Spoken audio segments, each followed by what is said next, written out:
Le cholestérol est un type de lipide, un élément essentiel contenu dans toutes les cellules humaines.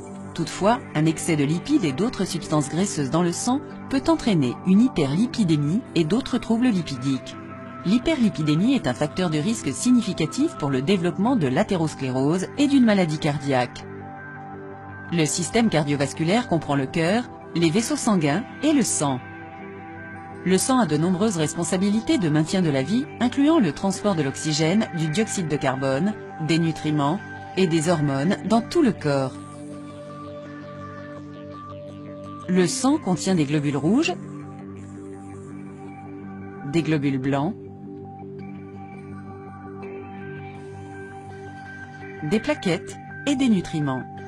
Le cholestérol circule également dans le sang. Les deux formes courantes de cholestérol sont le LDL, connu comme étant le mauvais cholestérol,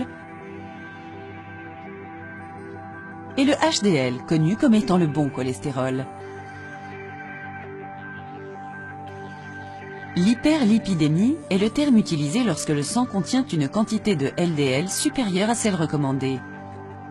Le cholestérol et d'autres substances graisseuses s'associent dans la circulation sanguine et sont déposées dans les vaisseaux sanguins pour former une substance dénommée plaque d'athérome. L'augmentation des lipides peut entraîner une croissance des plaques au fil du temps, ce qui conduit à des obstructions de la circulation sanguine. En cas d'obstruction des artères coronaires, il peut s'ensuivre une crise cardiaque. Et si une obstruction survient dans les artères du cerveau, elle peut conduire à un accident vasculaire cérébral. Les causes d'une hyperlipidémie comprennent l'hérédité et la prise de certains médicaments. Toutefois, le régime alimentaire constitue le plus grand facteur de risque, mais il est modifiable. Un mauvais régime alimentaire est un régime dans lequel les matières grasses représentent plus de 40% de l'apport calorique total. La consommation de graisses saturées est supérieure à 10% de l'apport calorique total et l'apport alimentaire en cholestérol est supérieur à 300 mg par jour.